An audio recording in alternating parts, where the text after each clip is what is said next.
This 1 Degree Outside video is brought to you by Fluid Form Bio, developing innovative 3D printing living pancreatic tissue to help combat type 1 diabetes. For the first time, you can join this visionary mission. Visit fluidformbio.com or their page on Start Engine to learn more about this exciting work.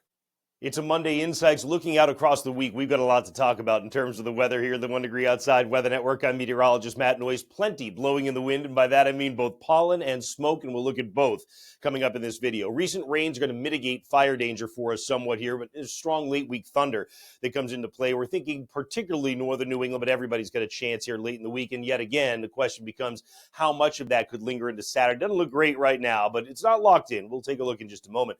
First of all, the big gray is a big plume of smoke, at least somewhere in the sky that we're getting. And there's two reasons for that in terms of the sources. You can see a bunch of red dots showing up in south central Canada. That is one area of wildfires. The other one is down in Texas. There are fires in between, and actually central and northern Florida start to light up with more fires too. But really, it's these ones off to the west that are contributing the smoke to the atmosphere that, yes, we get in the sky today. It's not a perfect blue, and it's going to be with us over the next several days. Now, what you're seeing here is smoke through the entire column of the atmosphere. Notice by the time we get to tomorrow evening, it really starts to fill the sky across Vermont. It'll be a very colorful sunset. Berkshire is likely to be the same, and that keeps drifting east as we get through tomorrow night, so that by Wednesday, many of us will find smoke filling the sky. The big question to that always becomes, well, how much of that am I going to breathe? What's going to be happening at ground level? You don't have to worry about that the next couple of days, but actually by the time we get to Tuesday evening, you're going to start to see the Green Mountains and the Berkshires, getting some surface smoke here. It's not like it's overwhelming, right? It shows up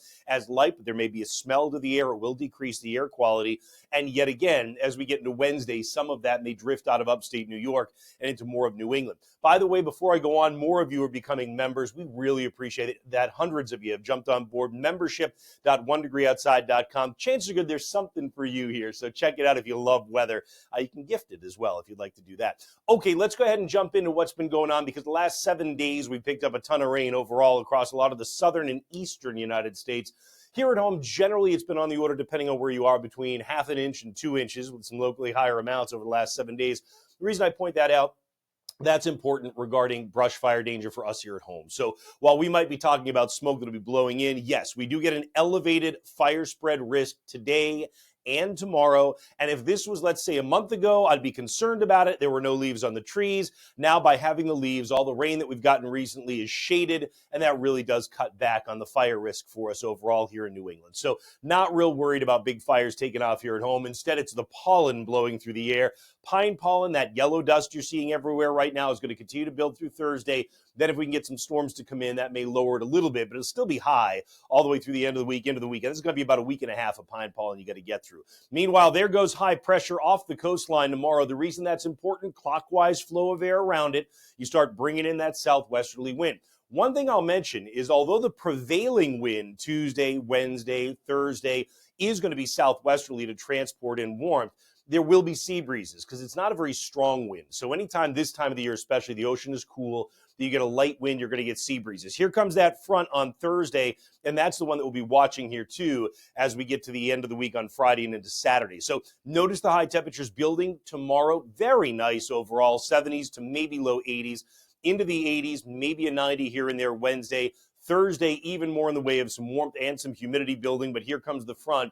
And what you'll see here as we kind of zoom the map in is that front does end up stalling by the time we get to the end of the week. And that's going to be really important. Where it stalls will determine where the greatest chance for showers and thunderstorms will be. Again, here's the map at midweek, no big deal, but the front raising the chance of thunder in northern New England. It may be some flash flooding in spots Thursday or Friday, depending on how this front stalls out. It's going to have enough moisture to work with that it could do that, at least in some localized areas. Again, Friday, that's probably the greater chance of some showers or storms in southern New England. Then Saturday, right now, the reason I say it doesn't look great is because there is about an 80 to 90% chance we'll find at least a number of showers and storms bubbling up. There may be a more focused rain if a little wave of low pressure were to develop along the front. But again, that's not locked in. That's just what the percent chance is right now out of all the solutions being considered. So high temperatures tomorrow, as I mentioned, really pleasant. A few of us may tip the scale to the lower 80s, particularly in the lower Connecticut River Valley. The night times are still pretty decently cool, so you can open up the windows if you don't have a pine pollen allergy and cool the house off a little bit. So see Wednesday, you get 85 or better, really kind of 85 to 90. except where? Except at the coastline. I just don't think the wind is strong enough to kind of totally turn off the sea breeze for us here.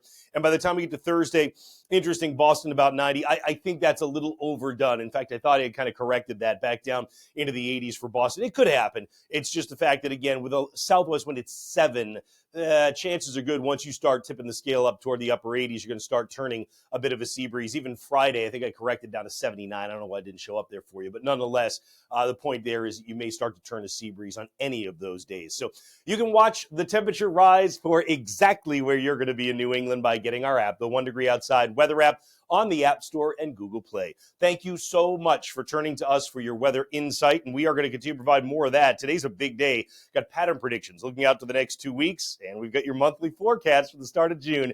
It's all coming up. You'll find it all at the homepage, onedegreeoutside.com, and of course, always posted to the home screen of the app.